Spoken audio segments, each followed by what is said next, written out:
नमस्कार, मेरा नाम जय कुमार है और आज हम पढ़ेंगे या कहें जानेंगे यूरोप में राष्ट्रवाद का उदय। यूरोप में कब राष्ट्रवाद का उदय हुआ, कैसे हुआ, उसके बारे में जानेंगे और उसके अंतर्गत खास करके जानेंगे फ्रांसीसी क्रांति और राष्ट्र का विचार। इससे पहले हम 4 चित्रों के बारे में पढ़ते हैं, जानते हैं। एक फ्रांसीसी कलाकार था और उनका नाम था फ्रेडरिक सारियू। लिख देते हैं इसको, फ्रेडरिक सारियू। ये जो है बड़ा ही गजब का कलाकार था, चित्रकार था। इन्होंने 4 चित्रों की एक श्रृंखला बनाई और इनमें से पहले उनको क्या कहा, 4 चित्रों की श्रृंखला को सपनों का संसार कहा और उसमें जनतांत्रिक और सामाजिक गणतंत्र का समावेश किया। इन 4 चित्रों के द्वारा इन्होंने बड़ी बातें कह दी और उनमें से एक चित्र का खास करके पहले उल्लेख है और उसमें उन्होंने दर्शाया कि यूरोप और अमेरिका के लोग हैं और वो एक रैली के रूप में समझिए लंबी कतार में आ रहे हैं और उसमें सभी वर्ग के लोग हैं, अमीर, गरीब और अलग अलग जातियों के, अलग अलग धर्म संप्रदाय के, बच्चे, बूढ़े, महिला, सब और लंबी कतार में जाते हुए उनको दिखाया गया है।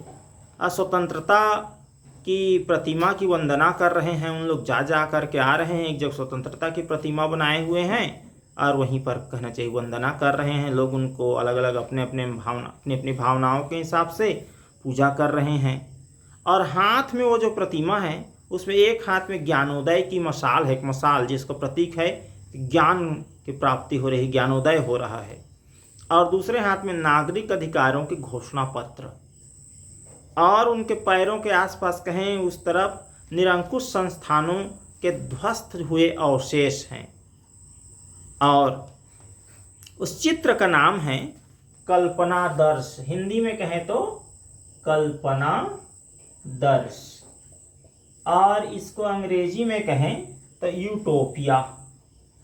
यूटोपिया। अब ये उनके चित्र हैं। अब देखते हैं इस जुलूस का नेतृत्व उस चित्र में किसको करते हुए दिखाया गया है, संयुक्त राज्य अमेरिका को। ये 1948 का बनाया हुआ चित्र है। तब तक अमेरिका वर्तमान में विश्व पटल में जैसे उसकी स्थिति थी है अभी, वैसे उसकी स्थिति होगी कि नहीं होगी इसका अंदाज़ा लगाना उस समय कठिन था। और उसके बाद स्विट्जरलैंड के लोग हैं, फिर उसके बाद फ्रांस के लोग हैं और उनके क्रांतिकारी तिरंगे के साथ उन लोग, और उसके बाद जर्मनी के लोग हैं। जर्मनी के लोगों को लाल, काला और सुनहरा झंडा लिए हुए देखा जा सकता है। तो ये तो रहा चित्र। इसके आधार पर कहना चाहिए फ्रांसीसी क्रांति की व्याख्या की जाती है। आगे बढ़ते हैं तो इस चित्र में कहना चाहिए एक विचार आया राष्ट्रवाद। तो राष्ट्रवाद में से राष्ट्र को लेते हैं तो राष्ट्र का क्या अर्थ है, वर्तमान में जो व्यापक अर्थ है उसका करीब करीब कमोबेश कुछ छोड़ दे तो अर्थ आ गया था। समान भाषा, विचार, नस्ल, क्षेत्र इत्यादि के आधार पर एक समान है तो उनका एक कहना चाहिए उनका प्रशासन होगा तो उनको कहेंगे राष्ट्र। इस तरह से धीरे धीरे विचार में कहना चाहिए बढ़ोतरी होती गई और राष्ट्र का पैमाना बढ़ता गया। और वाद का अर्थ है विचार। तो ये विचार जो है रेनन के विचार हैं। रेनन ने इस तरह से विचार का कहना चाहिए प्रतिपादन किया। अब आते हैं राष्ट्रवाद की पहली अभिव्यक्ति कब हुई। तो राष्ट्रवाद की पहली अभिव्यक्ति 1700 राष्ट्रवाद की पहली अभिव्यक्ति कहें तो 1789 में हुई राष्ट्रवाद की पहली अभिव्यक्ति। और किसके माध्यम से हुई, फ्रांसीसी क्रांति के माध्यम से। तो क्यों हुई फ्रांसीसी क्रांति, क्यों घटित हुई, क्या कारण था मित्रों? जब भी कोई क्रांति होती है तो तब होती है जब उस समय की सामाजिक, आर्थिक, न्यायिक, प्रशासनिक व्यवस्था जो है वो चरमरा जाती है। तब कोई निरंकुश शासक हो जाता है, कोई ऐसी घटनाएं घटने लगती हैं जो सामान्य जनों के लिए ठीक नहीं है, तो उस समय क्रांति होती है। और उस समय निरंकुश शासक कौन था? तो उस समय फ्रांस की ओर देखें तो उस तरफ लुई 16वां उस समय राज्य कर रहा था। लुई 16वें का साम्राज्य का शासनकाल है, कहना चाहिए लुई 16वें। अब इनका शासनकाल है 1774 से लेकर के 1792 तक।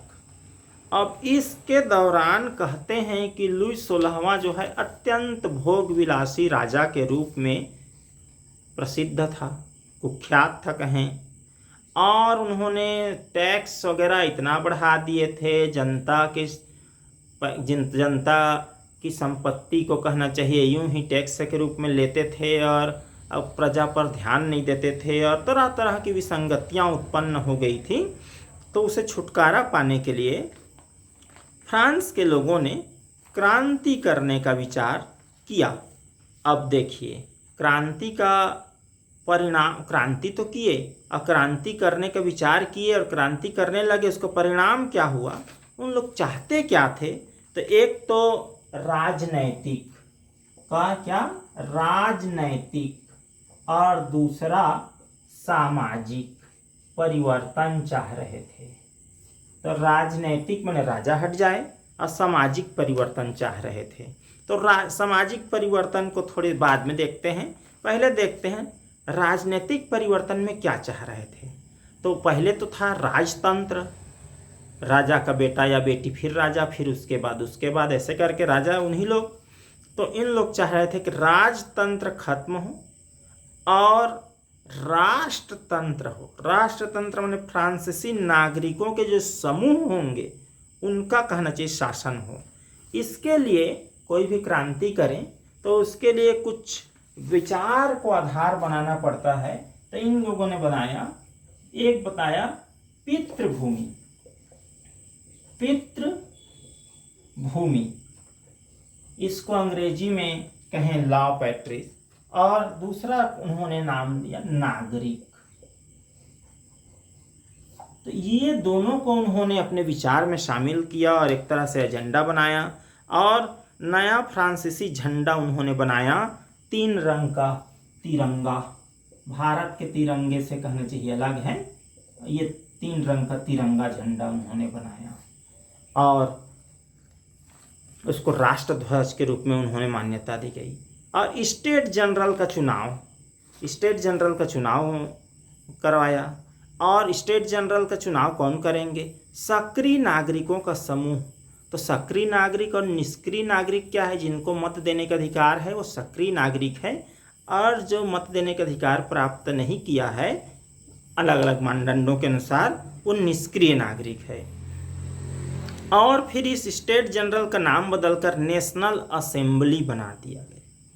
और फिर इन लोग संविधान रचे, संविधान लिखा गया और उसमें नई नई स्तुतियाँ रची गई। यानी किसकी तारीफ की जाए तो अब राजा महाराजाओं की कहने से स्तुतियाँ नहीं की जाने लगी, तो शहीदों का गुणगान हुआ उसमें। और शपथें ली गई, एक से एक कहने से शपथें ली गई कि हम फ्रांस को ऐसा बना देंगे, ऐसा बना देंगे, ये कर देंगे, जनता के लिए स्वतंत्रता ला देंगे, ये सुनहरा अवसर ला देंगे।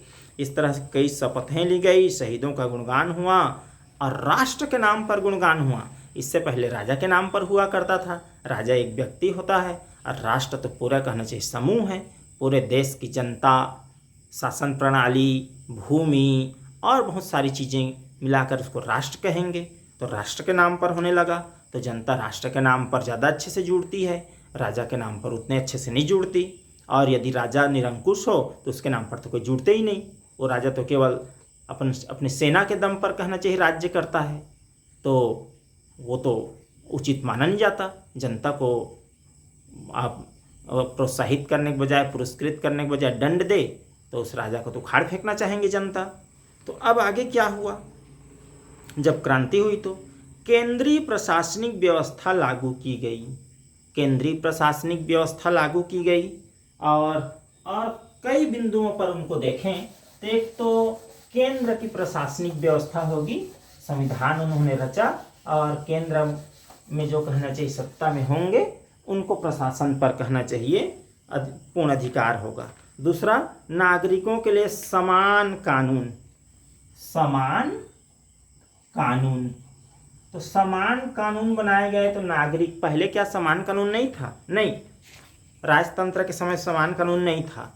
जो उच्च वर्ग के लोग थे उनके लिए अलग कानून व्यवस्था थी और जो गरीब थे, मजदूर थे, सामान्य वर्ग के लोग थे उनके लिए अलग कानून।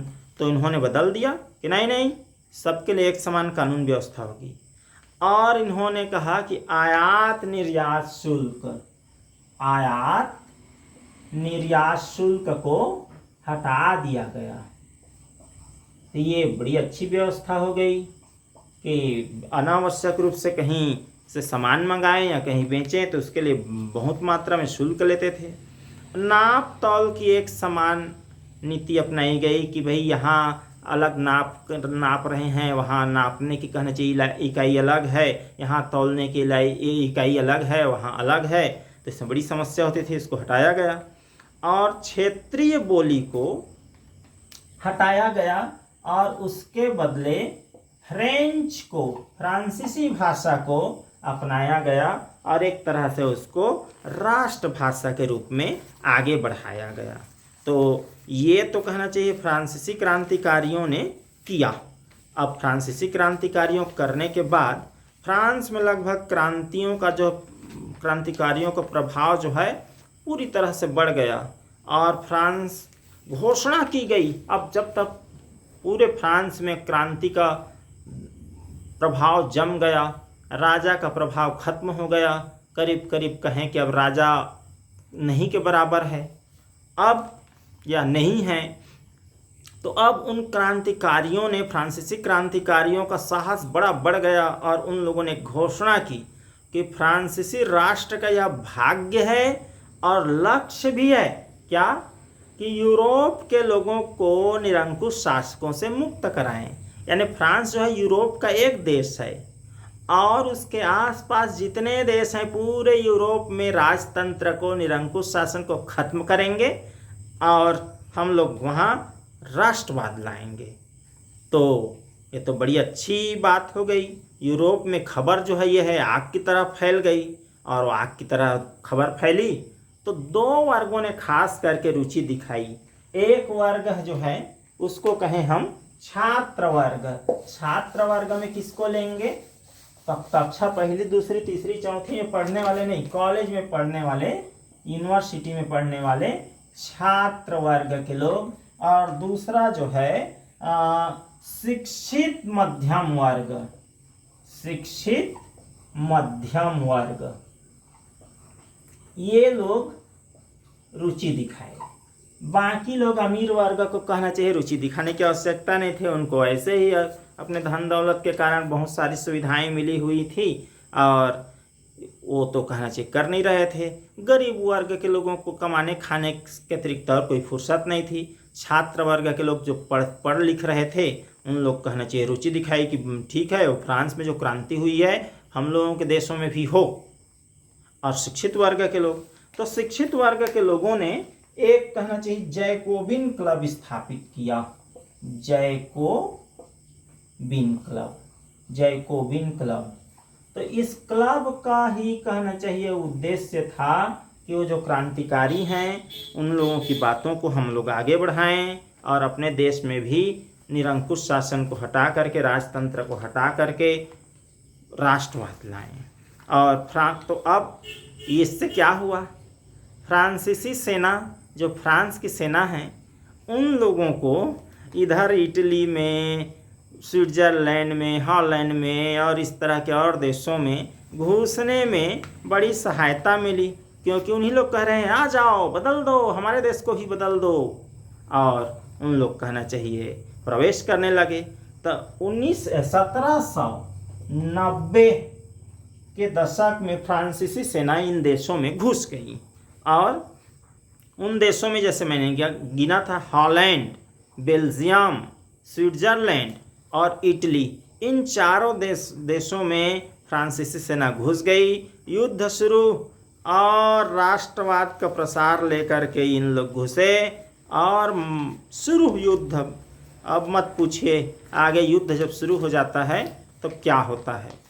और इस तरह से उन लोग उन देशों में भी राष्ट्रवाद के विचार को लेकर आगे बढ़े और अपना सिक्का करीब करीब जमा ही दिए थे कि उस दौर में एक और बड़ा परिवर्तन आया और वो परिवर्तन है नेपोलियन का।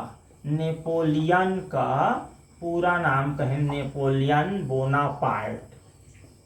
तो अब नेपोलियन बोनापार्ट ने क्या किया?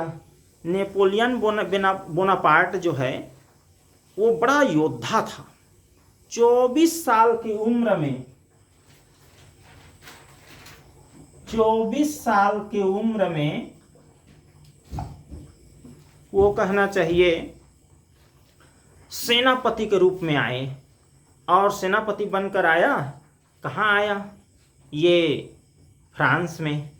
और उन्होंने अपना राज्य स्थापित कर लिया, पूरा नियंत्रण पा लिया। पहले राजा महाराजा लोगों को हटा करके वो राष्ट्रवाद कह रहे थे, तो इन्होंने कहा कि नहीं, हमारा शासन रहेगा।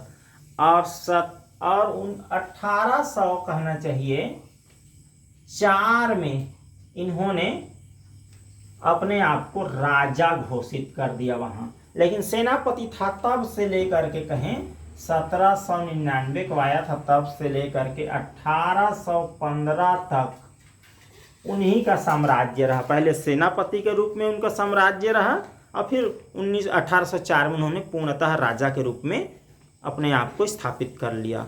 और फ्रांस में फिर से राजतंत्र की स्थापना उन्होंने कर दी। लेकिन वो लुई 16वें जैसे ये भोग विलासी और प्रजा को दुख देने वाला राजा नहीं था। इन्होंने बड़ा प्रशासनिक सुधार किया। क्या किया? प्रशासनिक सुधार, कि भाई जनता को खुश रखना है, ठीक रखना है, सारी विसंगतियों को दूर करना है। तो इन्होंने एक बनाया 1804 में, जब ये राजा बने तब इन्होंने बनाया नेपोलियन संहिता।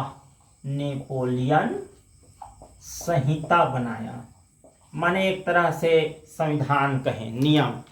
तो इनमें करीब करीब 10 मुख्य रूप से सुधार किए, बहुत सारे सुधार, लेकिन 10 को हम गिन सकते हैं यूं ही। एक तो उन्होंने कहा जन्म से आधारित विशेषाधिकार खत्म। क्यों? अमीर लोग थे, सामंतवादी लोग थे, बड़े लोग थे, उन लोगों को जन्म से उसका बच्चा जैसा भी हो वो उनको वही अधिकार मिलेगा, और गरीब को तो कोई पूछता नहीं। तो ऐसे अधिकार को उन्होंने कहा कि खत्म, जन्म से कोई अधिकृत नहीं रहेगा, कर्म से अधिकृत होगा। आगे, कानून के समक्ष सब बराबर होंगे। ऐसा नहीं कि गरीब के लिए, गरीब ने कहना चाहिए एक अपराध कर दिया तो उसका अपराध होगा, अमीर का नहीं होगा, ऐसा ना, हाँ बिल्कुल खत्म। अगला, संपत्ति के अधिकार उन्होंने सुरक्षित किया। लोग क्या करते थे, जो ज़्यादा बलशाली होते थे, ज़्यादा कुछ सक्षम होते थे, वो इधर लोगों का, निर्बल लोगों का लूट लेते थे। तो बोले नहीं, सबको संपत्ति रखने का कहना चाहिए, उचित कानून के हिसाब से संपत्ति रखने का अधिकार रहेगा और उनका अधिकार सुरक्षित रहेगा। नेपोलियन ने एक और काम किया, सामंती व्यवस्था को खत्म कर दिया कि नहीं, ज़्यादा अमीर है, सामंतवादी लोग हैं, जमींदार लोग हैं तो उनका अधिकार रहेगा, बाकी लोग ना, बिल्कुल ऐसा नहीं, खत्म। फिर उन्होंने 5वां क्या काम किया, डच गणतंत्र, स्विट्जरलैंड, इटली, जर्मनी में प्रशासनिक विभाजनों को सरल बना दिया। पहले इतना कठिन था कि जनता लोग कहना चाहिए शासक तक पहुँच ही नहीं पाते थे, अपना काम निकाल ही नहीं पाते थे, सारी व्यवस्थाएं थी। उन्होंने कहा एकदम सरल होगा, यहाँ सब ठीक ठाक चलेगा। फिर 6वां उन्होंने क्या किया, भूदासत्व और जागीरदारी शुल्कों से मुक्ति दिलाई सामान्य जनता को, कि नहीं, ये जमींदार लोग, जागीरदार लोग सब संपत्ति टैक्स वसूल कर तुम लोगों से ले लेंगे, ऐसा नहीं ना, एक सब खत्म। अगला 7वें नंबर पर यदि हम देखें तो शहरों में भी कारीगरों का एक श्रेणी था कि उच्च श्रेणी का कारीगर, निम्न श्रेणी का कारीगर, ये कारीगर और उसके हिसाब से बड़ी अव्यवस्था फैलती थी। ये सब को हटा दिया और कहे कि सब बराबर, जो अच्छा काम करेगा उसके हिसाब से कारीगरों को लिया जाएगा। फिर 8वां उन्होंने बड़ी अच्छी बात की और एक सुधार किया, यातायात और संचार व्यवस्था में ज़बरदस्त सुधार किया कि सड़कें बनाई गई और संचार के साधन उस समय जो जो हो सकते थे उसको सब बढ़िया किया। और किसानों, कारीगरों, मजदूरों और नए उद्योगपतियों, और उन उद्योगपतियों में कहते लघु उद्योगपतियों के लिए उन्होंने खास काम किया।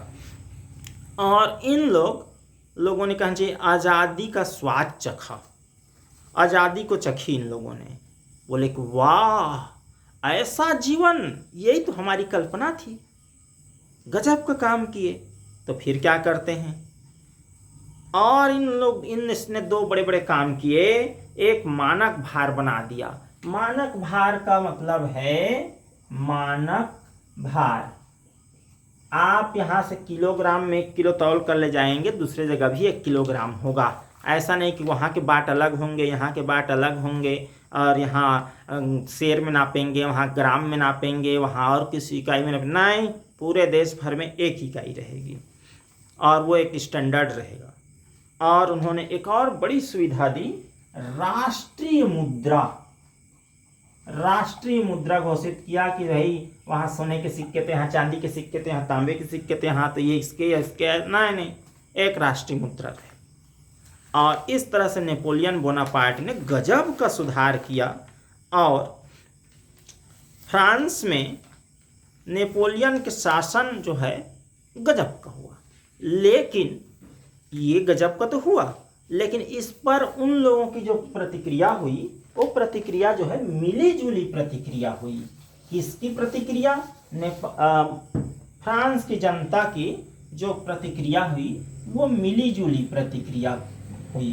तो मिली जुली प्रतिक्रिया क्या हुई? कुछ लोगों ने कहा कि नहीं नहीं, बिल्कुल बेहतरीन शासन है, हम लोग जो सपना देख रहे थे वही शासन है इनकी, तो अच्छे है। और कुछ लोगों ने कहा ना, ये ठीक नहीं है भाई, ये बहुत गड़बड़ है। तो क्या कहा? आरंभ में हॉलैंड, स्विट्जरलैंड के कई शहरें, हॉलैंड, स्विट्जरलैंड और वहाँ के कई शहरें, ब्रसेल्स, मेंज, मिलान और वारसा ने कहना चाहिए फ्रांसीसी सेना का स्वागत किया। स्वतंत्रता का उपहार देने वालों की तरह उनका स्वागत किया गया। लेकिन मगर शुरुआती उत्साह कुछ ही दिनों में फुस हो गई और दुश्मनी में बदल गया ये कि फ्रांसीसी सेना हम लोगों का दुश्मन है करके। तो क्यों बदला? इतने सारे सुधार किए, 10-10 सुधार हमने गिनाए, क्यों बदला? तो भाई पहले ही तो लुई 16वें ने कहना चाहिए इतना अत्याचार मचा रखा था, लूट खसोट करके एकदम गरीबी की स्थिति ला दिया था उसने, और गरीबी की स्थिति ला दी थी उसने। और उसके बाद कहना चाहिए इतने सब कर में छूट दे देंगे, इसमें छूट दे देंगे, ये बना देंगे, वो बना देंगे। कहाँ से लाएंगे इतनी? कहना चाहिए भारत के हिसाब से कहें तो पैसा, रुपया वहाँ के हिसाब से जो रहा होगा वो रहा होगा, तो कहाँ से लाएंगे? और फिर राजनीतिक व्यवस्था और राजनीतिक स्वतंत्रता के अनुरूप वो नहीं चला पाए। तो हुआ क्या? इसका दुष्परिणाम क्या हुआ? तो कर जो है, एक तो कर माने टैक्स, वो जो है बढ़ गया, कर बढ़ गया, बहुत ज़्यादा टैक्स लेने लगे। और दूसरा जो है, आज़ादी तो दी गई लेकिन सेंसरशिप लागू कर दी गई। सेंसरशिप माने वहाँ राजा के अनुरूप कहना चाहिए एक समिति रहेगी और वो जो है कहेंगे कि नहीं नहीं नहीं, ये ठीक नहीं है देश के लिए, राजा के लिए, इसको नहीं प्रकाशित करा सकते। समझ लीजिए आप, मान लीजिए खबर छाप रहे हैं समाचार पत्र में, तो पहले सेंसरशिप वाले उसको पास करेंगे, नहीं नहीं नहीं छाप सकते, चाहे सही हो कि गलत हो। तो ये सेंसरशिप, सही काम के लिए भी सेंसरशिप करते थे, नहीं केवल गलत के लिए। बाकी तीसरा क्या हुआ? बाकी यूरोप को जीतने के लिए फ्रेंच सेना में जबरदस्त कहना चाहिए सेना में भर्ती और जबरदस्ती भर्ती कि नहीं भर्ती होना पड़ेगा। क्यों? तो सेना में जबरदस्ती क्यों भर्ती कर रहे थे? क्योंकि जो उपद्रव मचा रहे थे, उल्लंघन कर रहे थे, उनको दंड देना ही है। साथ ही साथ कहना चाहिए वो पूरे यूरोप में अपना शासन प्रशासन फैलाना चाह रहे थे। तो इसलिए सेना में ज़बरदस्ती भर्ती करवा रहे थे। नहीं भरते हैं तो मारपीट कर भर्ती करो, कैसे नहीं जाएगा। और तो इससे प्रशासनिक परिवर्तन में उन लोग जो सुधार किए थे, बहुत अच्छे अच्छे सुधार किए थे। फायदा कम और नुकसान ज़्यादा नज़र आने लगे जो फ्रांस के लोगों को। और फिर एक और चित्र का उल्लेख आता है जो है राइनलैंड का डाकिया का चित्र है। वो चिट्ठी बोरी में भर करके, समझ लीजिए पीछे या जिसमें भी भरने वाले उसमें भर करके आ रहे हैं, और उनकी चिट्ठियां जो है एक एक करके गिरती जा रही हैं। और उन चिट्ठियों में एक एक भूभाग के नाम लिखे हैं जो अब वो हार चुका है, और वो सांकेतिक है। वो डाकिया समझ लीजिए इस राजा के लिए है, और वो एक एक युद्ध में एक एक हारते जा रहा है, उसका वो सांकेतिक चित्र है। और इस तरह से यूरोप में राष्ट्रवाद का निर्माण, एक तरह से कहना चाहिए निर्माण पहले हो गया था राष्ट्रवाद, फिर इसने नेपोलियन ने उसको राजतंत्र में बदल दिया, और अब वो तो कहना चाहिए हार चुका। तो अब क्या होगा, अब फिर से कहना चाहिए यूरोप में राष्ट्रवाद का निर्माण होगा। हम अभी पढ़ रहे थे राष्ट्रवाद का उदय के तहत, तो फ्रांसीसी क्रांति और राष्ट्रवाद का विचार, और यहाँ तक तो कहना चाहिए विचार फैल गया। अब अगले चैप्टर में देखेंगे, अगले भाग में यूरोप में राष्ट्रवाद का निर्माण कैसे होता है। तो आप सभी को बहुत बहुत धन्यवाद। आज का यह वीडियो यहीं तक, और आपसे अनुरोध है कि वीडियो को लाइक करें, और अब तक सब्सक्राइब ना किए हों तो चैनल को सब्सक्राइब करें। बहुत बहुत धन्यवाद।